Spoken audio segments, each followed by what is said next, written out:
10:15, mesa de pensiones, intentando analizar, ver para las familias cuáles son las oportunidades de un entorno cambiante, los desafíos que les da el entorno para conseguir ese medio y largo plazo en un contexto en el que las pensiones son cada vez más importantes. Esta mesa la vamos a tener con Giorgio Semenzato, CEO de Finicens, su consejero delegado. Giorgio, bienvenido. Muy buenos días a todos. ¿Cómo va ese fin de año?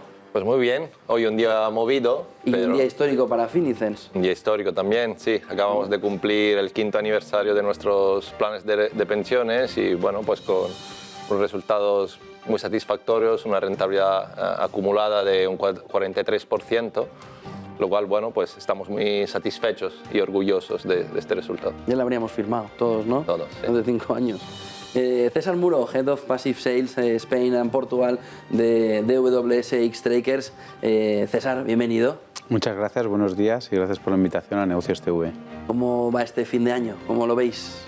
Bueno, aunque haya volatilidad hoy en el mercado, que bueno, yo creo que de vez en cuando es bueno alguna corrección, que el año está siendo extraordinario en resultados y bueno, es normal que estos miedos pues, puedan anticipar posibles caídas a corto plazo. Ángel Martínez Aldama, presidente de Inverco, bienvenido. Muy bien, muchas gracias, buenos días. ¿Cómo va este 2021 para un sector en el que los cambios de regulación, los cambios continuos, le están haciendo al contribuyente, al ahorrador, al inversor, no parar de preguntarse cuál es el mejor camino, ¿no? Sin duda, la incertidumbre regulatoria nunca es buena para el ahorro en general y yo creo que esto es una cuestión que deberíamos tener en cuenta, sobre todo los reguladores, para poder dar tranquilidad y certidumbre en cómo vamos a ahorrar de cara al futuro. ¿Cuál es la situación ahora mismo del ahorro, Ángel, en la jubilación en España? ¿En qué punto nos encontramos? ¿Cuál es el momento, la fotografía del momento de esas jubilaciones y de esa manera de organizarse para poder llegar a una jubilación que cumpla un mínimo de los objetivos de cada uno de los ciudadanos? Pues nuestro ahorro básicamente como españoles lo tenemos centrado en el sector inmobiliario. Solo una parte, en torno al 20-25% de nuestro ahorro es un ahorro financiero y de esa parte del ahorro financiero lo que estamos dedicando a pensiones y a jubilación pues es una mínima parte. Esto contrasta mucho con la media en los países europeos, donde claramente los fondos de pensiones, básicamente a través de la empresa y también a través de sistemas individuales, tienen una parte y una proporción importante en nuestro ahorro que complementa esa pensión pública yendo a ese modelo de 3 pilares, sistema público, sistema de capitalización a través de la empresa y sistema de capitalización individual, que es el modelo óptimo y así lo certifica y lo apoya tanto la OCDE como la Comisión Europea. César, ¿cómo veis el momento actual? ¿Más profundización de cultura financiera? ¿Cómo se debe afrontar un momento en el que las familias no terminan de ver claro ese horizonte, pero los que sí que han entrado, pues como comentaba Giorgio, pueden tener rentabilidades fijas en 5 años del 40% por encima? Sí, desde luego las rentabilidades pasadas han sido bastante buenas. Coincido con Ángel que la verdad es que el ahorro está muy destinado en mercado inmobiliario, que es un vehículo muy líquido, aunque ha dado muy buenos resultados en el pasado, y no está el mix tan balanceado.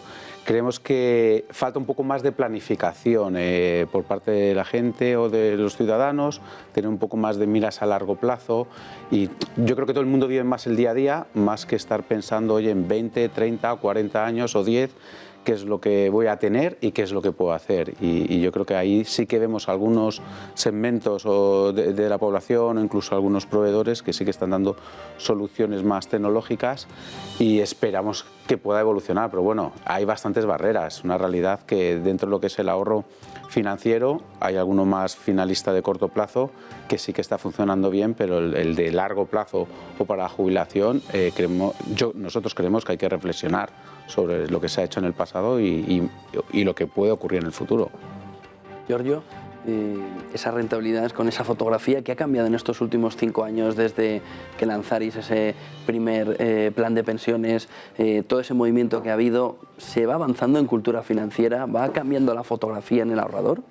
Bueno, la realidad es que por la introducción en el mercado de productos más competitivos y típicamente basados en tecnología o innovación, como puede ser el nuestro, la oferta que se le propone al ciudadano, al ahorrador, pues es mucho más competitiva, es decir, antes pues tenías una oferta muy homogénea y en general muy poco eficiente, muy bajos rendimientos, comisiones altas, ahora sí hay oferta, ¿no? Pero la realidad, si miramos a los datos, es que en España a día de hoy pues la tasa media de ahorro destinada a la jubilación es la mitad que la media de países comparables como puede ser la Unión Europea o la OECD, y según una estadística muy reciente, solo el 6% de los españoles aseguran tener un plan o tener dinero suficiente para afrontar la jubilación. Es decir, si lo vemos al revés, el 94% de las personas que nos rodean tiene o dudas muy serias de que llegados a la jubilación van a tener dinero suficiente como para aguantar y sustentar su nivel de vida, o directamente pues, tienen claro que no lo van a tener. Y es un problema muy grande a nivel de sociedad que nos pone un reto a todos nosotros de forma transversal como ciudadanos individuales, pero también como sociedad, porque la jubilación es un tema que nos afecta a todos, antes o después todos nosotros nos vamos a jubilar, y además por ese pacto generacional y social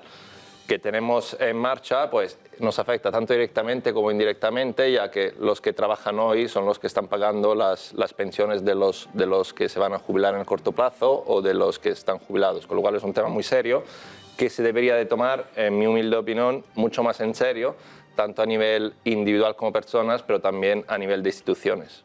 Un problema estructural. ¿Dónde está la base del problema? Es un problema totalmente estructural porque podemos reflexionar sobre miles de factores que incentivan, ¿no?, la reflexión sobre este problema, pero si pensamos simplemente a cómo funciona la pensión pública a día de hoy, quien se jubila y recibe una pensión pública, pues es una pensión que está siendo pagada o que ha sido pagada por las personas que han trabajado, ¿no? Pues en el pasado están trabajando en ese momento, y que en el futuro, cuando tú cobrarás pensión, pues las personas que estaban trabajando en ese momento pues te la financiarán, ¿no? Si pensamos simplemente a que España es el segundo país del mundo con la esperanza de vida más alta a día de hoy, está en media en 84 años, es decir, a día de hoy vamos a vivir 84 años, pero como sabemos, por el progreso del bienestar y de la medicina y del nivel de vida, conforme vayan pasando los años, lo más probable es que dentro de 30 años no serán 84, sino serán 94 o 100 años. Es decir, vamos a vivir muchísimo más tiempo, con lo cual pues vamos a tener que pagarnos pues esa vida después de la jubilación durante mucho más tiempo.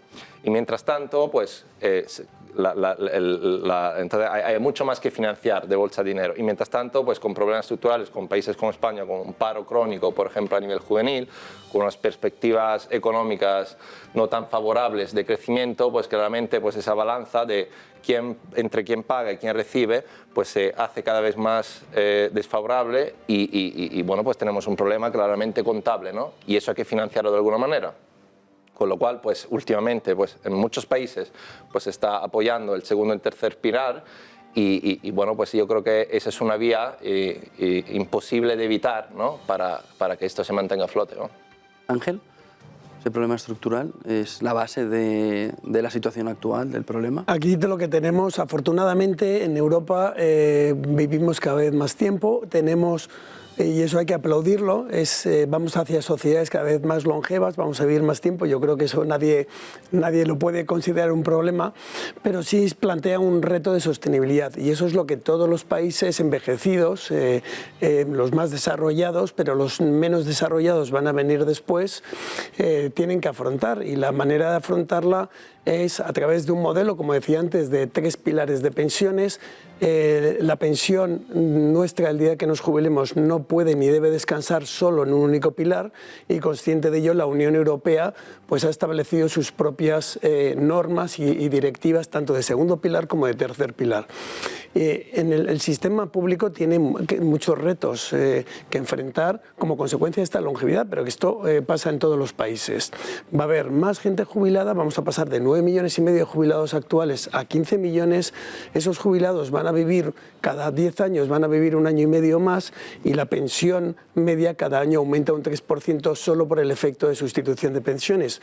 Todo esto nos lleva a un reto de tener que pagar de aquí de manera progresiva los próximos 20 años 4 puntos de PIB, que eso supone más o menos unos 55.000 millones de euros que es más o menos, para que nos hagamos una idea, es el 70% de la recaudación de IRPF. Por lo tanto, estamos hablando de unas cifras con una magnitud importante y lo que hay que tomar es un acuerdo refrendado por el Parlamento que diga, previo análisis técnico, qué es lo que queremos el día de mañana. Explicar a la sociedad si lo que queremos es subir impuestos y cotizaciones para mantener estos niveles actuales. Segundo, bajar prestaciones a base de modular la edad de jubilación, prejubilaciones, número de años de cómputo, o hacer una mezcla de los dos. Pero yo creo que ese debate, que en España no lo hemos tenido, sí lo han tenido otros países y han tomado decisiones, ese debate debemos tenerlo y es urgente para que seamos conscientes del problema como sociedad y podamos afrontarlo. Porque si no, nadie tiene información, nadie sabe lo que puede pasar y todo el mundo dice que como ha cotizado 35 años tiene derecho a una pensión mínima de X. En fin, yo creo que lo que hay que hacer es aterrizar el problema, el reto, ponerlo encima de la mesa, hacer números y a partir de ahí tomar decisiones, pero todo sobre una base de un debate técnico que hoy por hoy la sociedad española no ha tenido. Pero técnicamente hay tiempo incluso para cambiar el modelo a un modelo de capitalización. En Europa se ha ido más hacia modelos híbridos, modelos de reparto, más modelos de capitalización. Empezar de cero, antes hablaba Giorgio, España tiene, según datos del INE, una deuda implícita con los pensionistas de 3,5 veces el Producto Bruto. Por lo tanto, eso no es fácilmente sostenible o, digamos, mantenible o transformable en deuda explícita. Hoy es una deuda implícita. Pero lo que sí podemos y debemos hacer es, en ese entorno donde el sistema pues habrá que hacerlo sostenible, es apoyarlo con otras patas de capitalización, tanto del sistema individual como del sistema de empleo. Yo creo que aquí hay que ser muy claros. Todo lo que se ponga ahorro para la jubilación tiene que ser bienvenido y apoyado, ya sea de manera individual, ya sea de manera de empresas. Nosotros apoyamos sin duda el desarrollo del sistema de empleo, pero no creemos que la vía sea destrozar o eliminar gran parte de los incentivos del sistema individual, porque todo suma. Y cuando tengamos un sistema robusto de segundo pilar, donde todos los trabajadores o la inmensa mayoría estén cubiertos por un fondo de pensiones, planteémonos entonces si el sistema individual sigue siendo necesario o no. Pero mientras tanto, lo que no deberíamos hacer es empezar la casa por el tejado. Vamos a hacer cimientos donde verdaderamente el sistema de planes de pensiones ha fallado, que es en el segundo pilar, que es responsabilidad de los interlocutores sociales. No así el tercero. El tercero ha funcionado con sus límites de aportación, ha funcionado y ha funcionado bien. Intentemos reforzar ese segundo pilar para tener un sistema de 3 pilares más equilibrado. César, ¿cómo veis esas carencias estructurales que parecen claras en el sistema? La verdad es que hemos llegado a una situación bastante preocupante, o podríamos decir de irresponsabilidad política en los últimos 25 años, porque es que ya se sabía dónde íbamos a estar hoy y dónde vamos a estar dentro de 10, 15 o 20 años. O sea, las deudas implícitas son enormes, se está ampliando la edad de jubilación para intentar parchear, son como parches y todavía no se afronta esas soluciones por un tema político y de votos. Y al final lo que se está haciendo es incluso desincentivar lo que llamamos los otros pilares, como puede ser el sistema individual, se quiere ahora fomentar más el de empleo, pero todavía incluso no está preparado. La verdad es que es preocupante que nadie se haya tomado medidas en algo que debe ser común para todos, y a estos niveles, pues bueno, sabemos que sí o sí se va a reducir la pensión pública. Y en segundo lugar, probablemente se tenga que ampliar la edad de jubilación. Y se quiere parchear con mayores impuestos en una economía que ya tiene bastantes impuestos de por sí para poder pagar esas pensiones. Es lo que hablábamos, que al final vamos a llegar a casi toda la recaudación se va a tener que destinar para pagar las pensiones. Y eso ya sabemos que es insostenible. Se está pagando las pensiones actuales, no con lo que uno ha contribuido en el pasado, sino con los actuales contribuyentes. Y al final es muy piramidal y no es sostenible. Entonces, ¿qué soluciones hay? Está claro que es complicado pasar totalmente a un sistema de capitalización, se podría hacer poco a poco, pero bueno, hay expertos que ya han propuesto soluciones, se podría al menos empezar con determinados grupos de edad hacia otra solución más sostenible. Segundo, sería dar mucho más transparencia a los ciudadanos, que sepan cuál va a ser su pensión en el futuro y lo deberían de conocer. Tercero, hubo una cosa que se hizo muy bien en el pasado, que era crear un fondo de la Seguridad Social. Gracias a Dios, que bueno, llegó a tener casi 45.000 millones de euros y se pudo tirar de ello en los momentos malos. Deberíamos de ir a buscar esas soluciones y desde luego el sistema individual pues ahora pues, está muy limitado y el sistema de empleo debería de fomentarse mucho más, como vemos en otros países, que es ridículo el peso del sistema de empleo en el PIB español, que es de casi el 3,5%, cuando en todos los países la mayoría está por encima del 100%. Y bueno, por esa parte la tienen cubierta. Entonces creemos que hay que tomar esas medidas. El movimiento de las medidas de desgravación ha ido hacia los planes de empleo. Ahí, ¿cómo estáis solventando en DWS esa necesidad de de perfilar la edad de un colectivo que en el fondo de una empresa puede ser muy variado, ¿no? ¿Cómo se puede conseguir perfilar? ¿Se pierde eficiencia si se pone el foco en los planes de empleo y no en los planes individuales? Sí, generalmente lo que vemos con todos los planes de empleo es que tienen un perfil y meten a todos en él. O sea, y generalmente pues estamos hablando entre el 30-40% de renta variable. No hay tanta variedad ni esa posible flexibilidad porque hay una serie de costes de estructura, porque todavía no está muy desarrollado y es pequeño, es que es muy pequeño para cualquier entidad gestora, aunque sí que existen un poco los planes colectivos que se suele hacer pues, para pequeñas empresas que se puedan unir, pero es muy poco más, el abanico es muy pequeño, porque al final nos encontramos con muchas empresas, grupos de edad entre 25 a 35 años que deberían de, como tienen un horizonte mucho mayor, de más largo plazo, deberían tener mucha más renta variable. Y hay grupos de edad que están más cercanos a la jubilación que no. Entonces se busca un poco un término medio, pero no es la solución ideal. Esa sí que te la da el sistema individual, el de empleo no. Y Giorgio, ¿cómo veis esa posibilidad de que se enfoque hacia esos planes de empleo? Bueno, nosotros consideramos que lo que se ha hecho últimamente pues tiene una connotación positiva, que es avivar o tratar de avivar un debate que demasiado tiempo se ha quedado, ¿cómo decir?, escondido, ¿no? Pero al mismo tiempo consideramos que las decisiones que se están tomando y de forma muy rápida denotan cierta imprudencia, porque como se comentaba antes, el tercer pilar, que es básicamente que cualquiera de nosotros pueda abrirse un plan de pensiones privado y aportar lo que quisiera en ello, pues de alguna manera pues tenía cierta masa. A día de hoy hay más de 7 millones de personas en España que tienen un plan de pensiones privado y bueno, pues tenía cierto incentivo, ¿no? Con lo cual, en lugar de seguir incentivando algo que más o menos estaba funcionando, pues se ha quitado ese incentivo. Pero además se ha hecho ante la incertidumbre total hacia un plan de desarrollo del segundo pilar, que son básicamente los planes de empresa, que sigue estando en un papel, con un plan vivo, con un debate vivo y además pues con delante pues una perspectiva de un país que es España, que es un país de pymes, donde comparado por ejemplo con otros países con un tejido de pymes importante como puede ser Alemania, en proporción España tiene el doble de pymes que Alemania.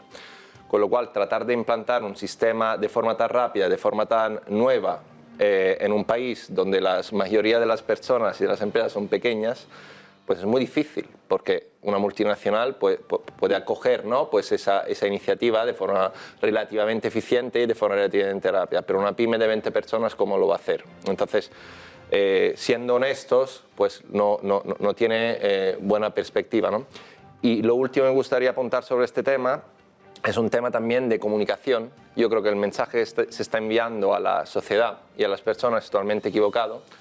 Primero por la falta de transparencia y la inseguridad, tanto comunicativa como jurídica, que te presenta este escenario donde cambian muchas cosas muy rápidas, aparentemente sin una coherencia clara, lo cual ya destabiliza, ¿no?, pues al ciudadano. Y segundo, pues no hay una línea de comunicación transparente donde se plantee, donde hay un debate pues, transparente, donde se planteen correctamente cuáles son los retos a nivel social que tenemos, que permitan, evidentemente, crear una base para tomar decisiones no tan solo viables, sino duraderas.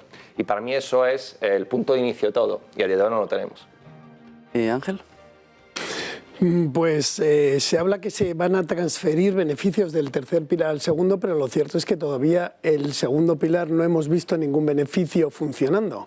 Lo que esperamos y deseamos es que haya verdaderos beneficios fiscales a las empresas para que la negociación colectiva en ese marco se puedan establecer estos nuevos planes de empleo. Pero en el proyecto de ley, el anteproyecto de ley que ha presentado el Gobierno recientemente, no hemos visto esos beneficios.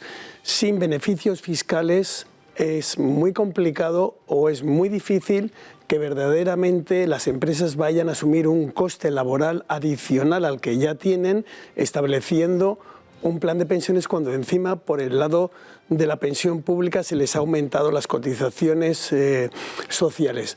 Por lo tanto, no hemos visto ningún beneficio. Ojalá verdaderamente ese sea el deseo, desde luego yo creo de todos, que fomentemos y que desarrollemos los planes de pensiones en las empresas, pero hasta ahora no hemos visto nada. En realidad, cuando se habla de bajar 500 euros el año que viene en el límite de aportación al sistema individual de 2.000 a 1.500, eso va a tener un impacto de 300 millones de aportaciones menos el año que viene. Y si eso se dice que se quiere compensar subiendo de 8.000 a 8.500 en el sistema de empleo, teniendo en cuenta que la aportación media en el sistema de empleo está en 1.600 euros, lo único que vamos a conseguir es 0 aportaciones en los sistemas de empleo. Es decir, menos 300 en el sistema individual, 0 en el sistema de empleo. Ese va a ser el efecto neto que esta reforma que está ahora mismo en el trámite en el Congreso nos va a deparar el año que viene.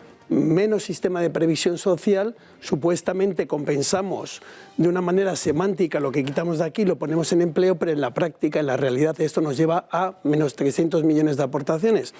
Y esto yo creo que no es bueno y debe haber mucha más información, más transparencia. Tenemos que tener una hoja de ruta 20 años vista sobre lo que queremos. Igual que en cualquier empresa se hace un plan estratégico, hagámoslo porque este es un tema verdaderamente estratégico. Solo a base de subir impuestos no vamos a poder mantener los niveles de prestación, porque los niveles a los que nos lleva esa tasa de imposición son absolutamente insoportables.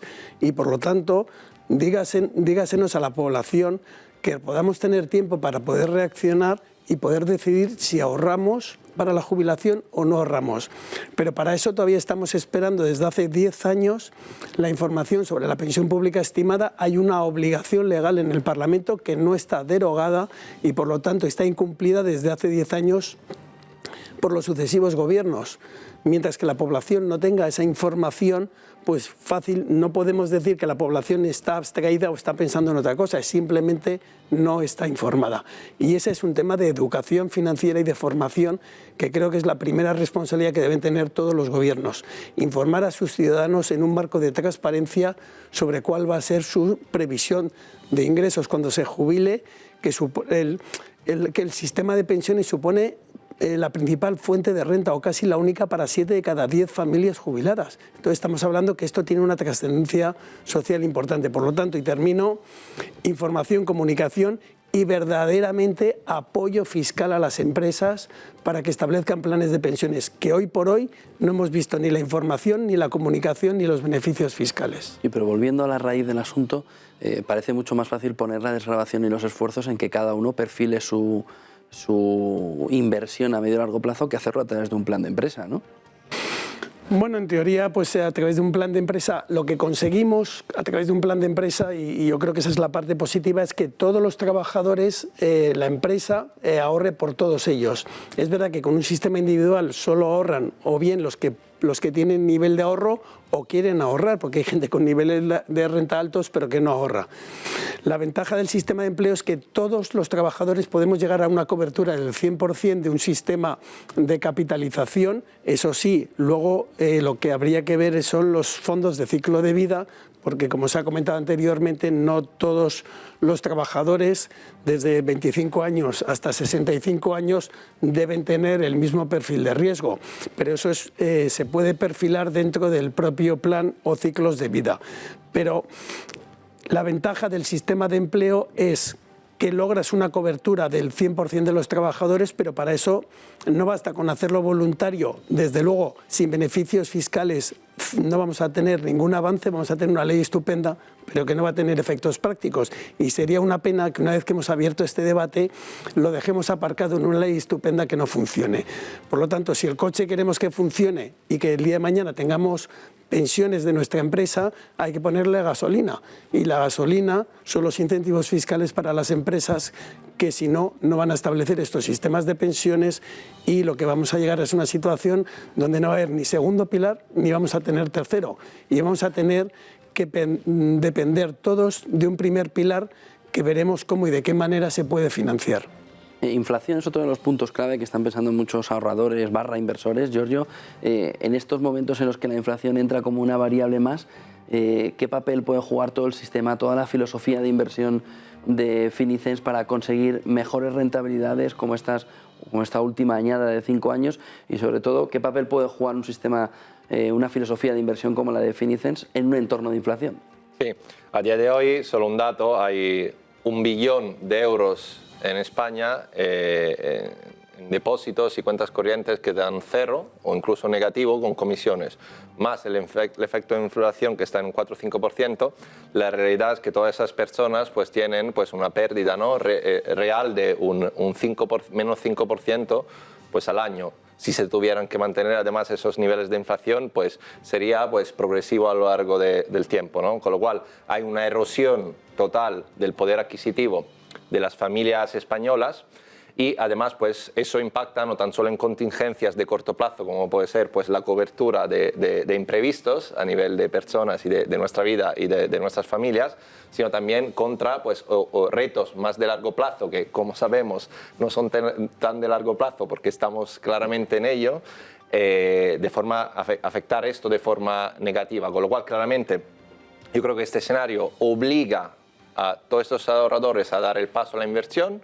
Ya no existen los depósitos que te dan un 4 o 5% con riesgo virtualmente cero. Esto lleva años siendo así, cada vez peor, con lo cual el salto a pasar de mover el dinero de un depósito que te da cero, una cuenta corriente que te da cero, a un producto de inversión que te da algo de rentabilidad, es obligatorio, porque eso te permite contrarrestar el efecto de la inflación, con lo cual mantener tu poder adquisitivo y además si la estrategia de inversión es correcta, pues incluso pues sacar una extra rentabilidad. Nosotros nos posicionamos como una solución perfecta tanto para los inversores experimentados que buscan pues, un producto con más rentabilidad y a la vez menos riesgo a largo plazo, como para aquellos ahorradores que tienen que dar ese salto, con lo cual pueden hacerlo a través de un producto como el nuestro, que es totalmente automatizado, que es llave en mano, con lo cual no supone ninguna necesidad de ser experto en inversiones ni ningún riesgo de equivocarse y además que a largo plazo está demostrado que ofrece pues, rentabilidades muy superiores a la media. Con lo cual nosotros nos tomamos muy en serio este reto. Por supuesto, la jubilación, esta contingencia, esta situación actual de la inflación y creemos que mandamos este mensaje muy fuerte de que ya no es opcional para un ahorrador pues pasar a invertir. Ya no es una cuestión de querer hacerlo o no, es prácticamente obligatorio y creemos que si mediante la educación financiera conseguimos despertar de forma genuina esa conciencia, esa sensibilidad dentro del ahorrador medio, no hacemos nada más que su propio bien y a nivel colectivo, no se nos olvide que la sociedad es la suma de las personas, si todas las personas pues, mejoran su situación patrimonial, con lo cual sus propias vidas, pues a nivel colectivo también a nivel de sociedad, viviremos una sociedad mucho más sólida, con menos problemas y en definitiva más feliz. ¿Esa no inflación?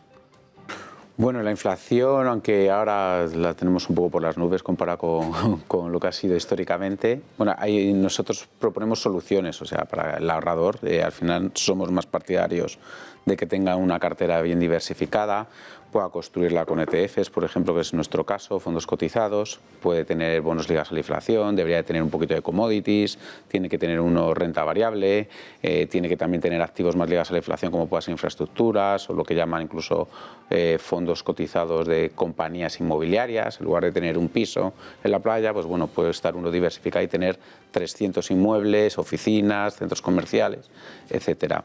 Pero a mí lo que me gustaría comentar, José Antonio, incluso volviendo a la anterior pregunta, todo esto del ahorro, al final cuando uno habla con alguien de la calle y dice, mira, yo ahorro, pues o me compro un piso, o tengo un depósito, o tengo un fondo de inversión, o tengo mi fondo de pensiones.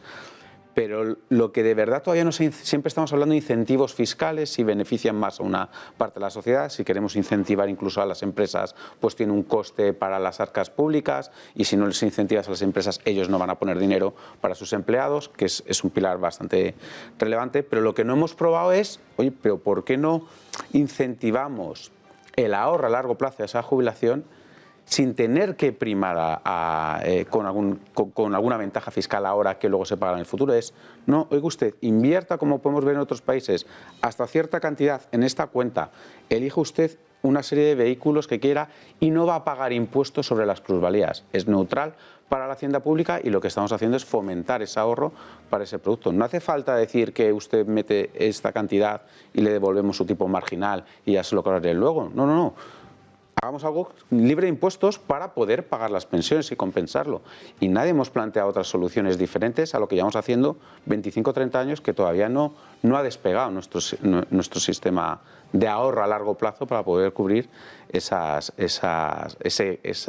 gap que hay tan elevado para poder cubrir la pensión pública. ¿Esa puede ser una solución? Hay muchas soluciones. Es verdad que en Europa el ahorro para la jubilación está pivotando sobre planes de pensiones.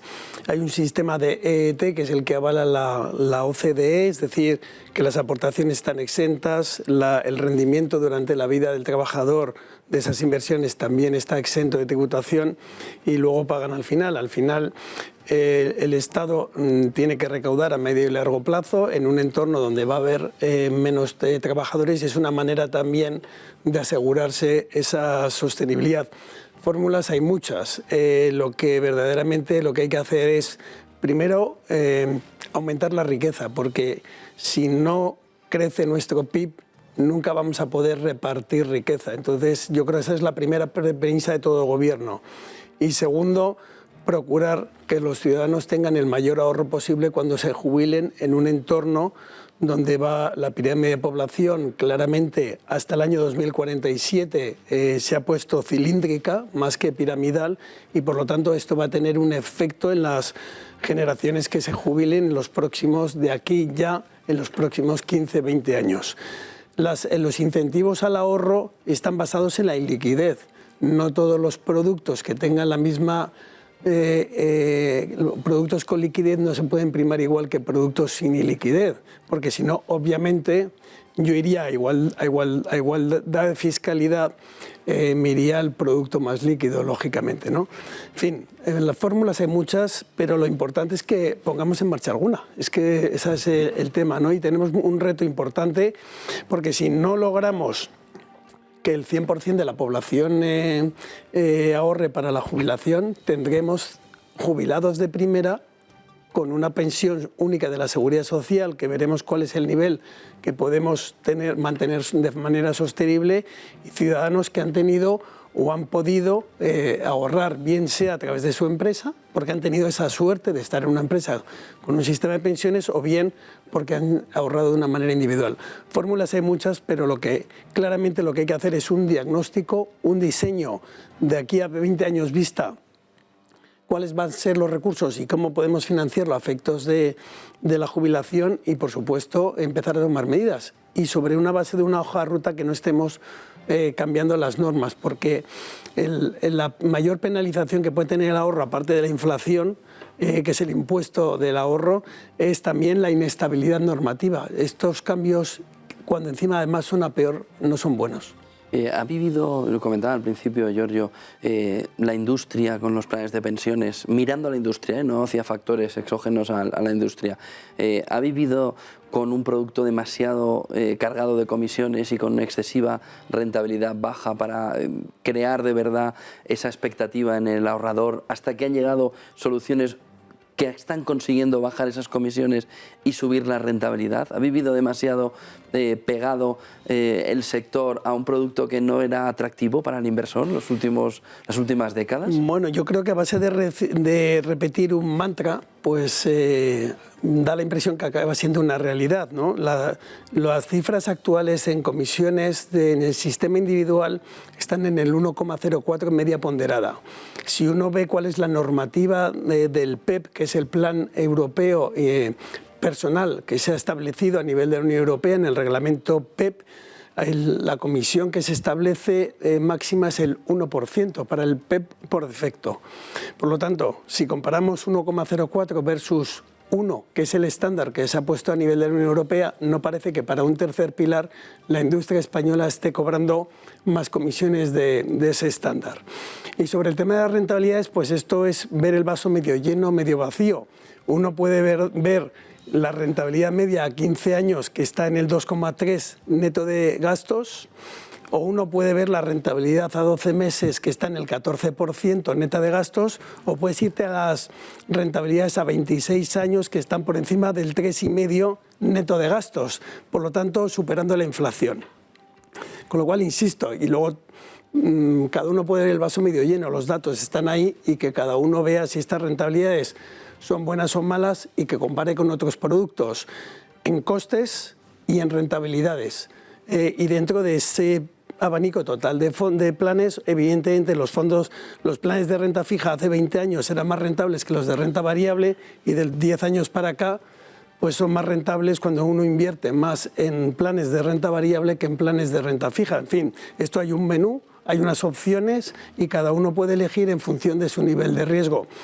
Pero lo que sí que podemos decir es que los planes de pensiones son productos transparentes, tanto en rentabilidades como en costes, cosa que no pueden hablar la mayoría del resto de productos financieros cuyos costes no se explicitan para el ahorrador. Y creo que esto también es un hándicap a la hora de poder hacer comparaciones.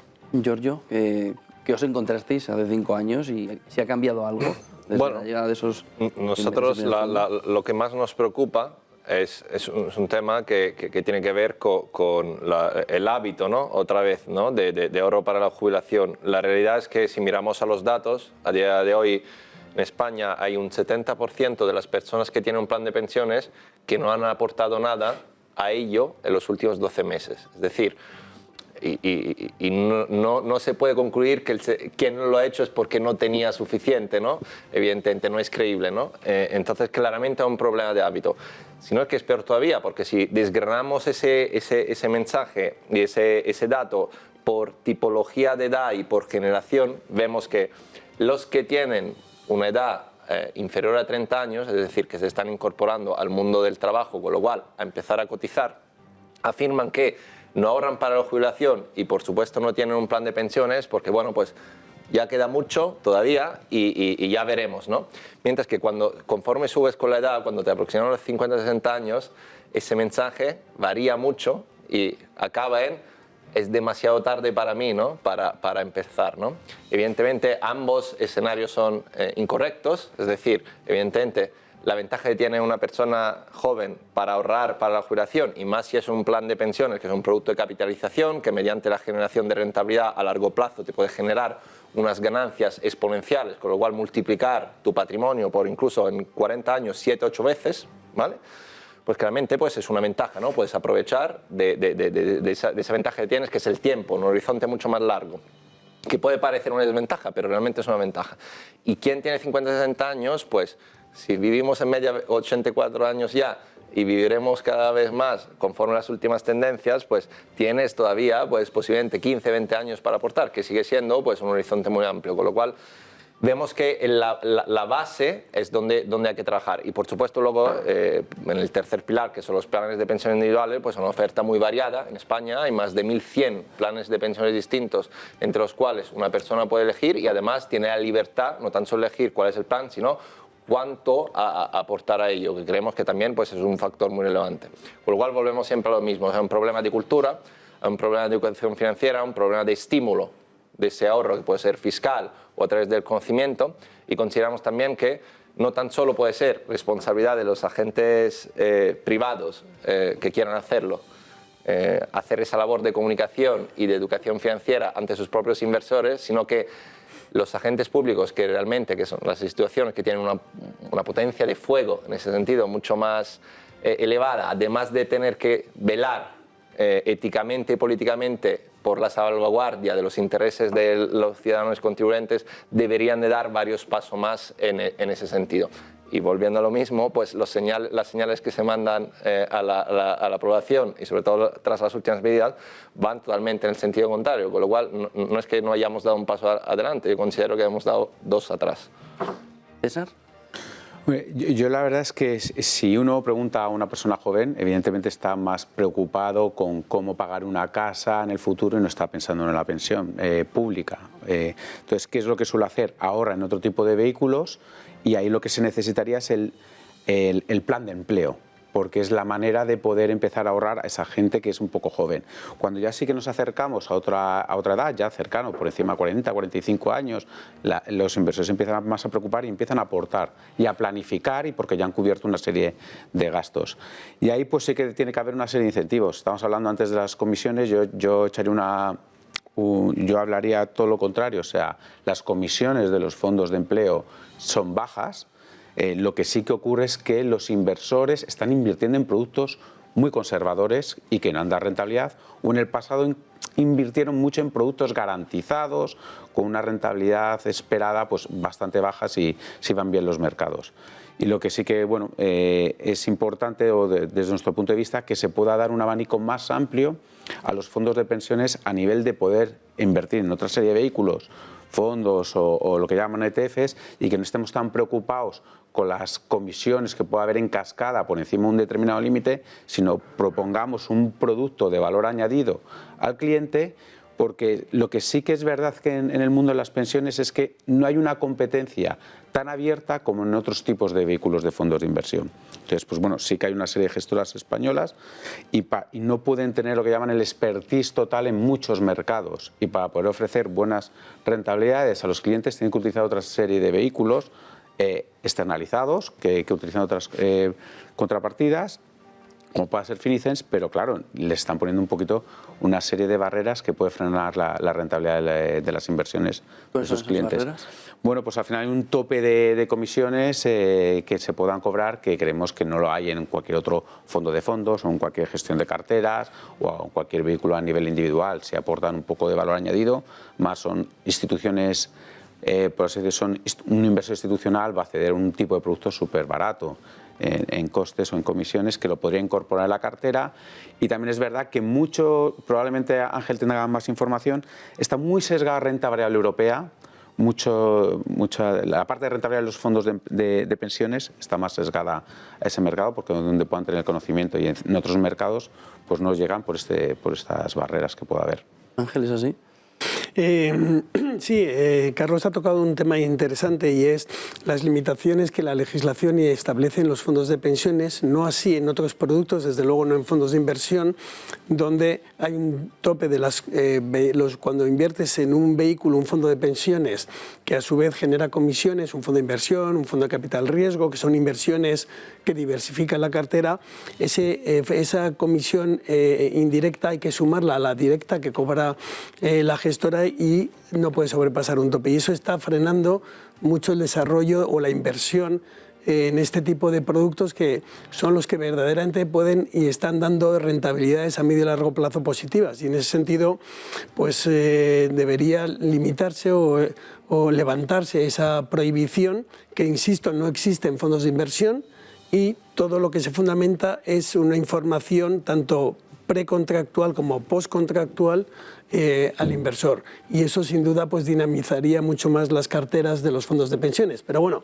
comparado con el debate que hemos tenido aquí, este es un tema quizá menor, ¿no? En fin, yo lo que quiero ser también es positivo, y es que desde luego lo que apoyamos es que por fin haya habido un debate que se haya abierto por parte del Gobierno para incentivar los sistemas de empleo, los fondos de pensiones de empleo.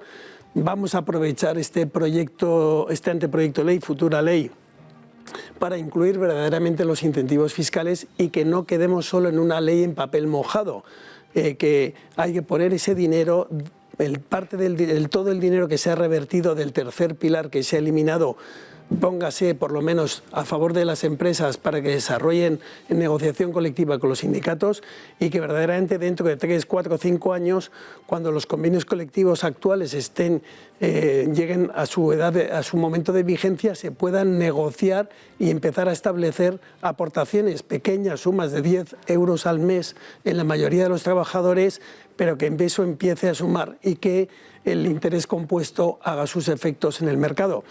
Pero creo que tenemos una oportunidad de oro, no la perdamos y desde luego no destrocemos el sistema individual.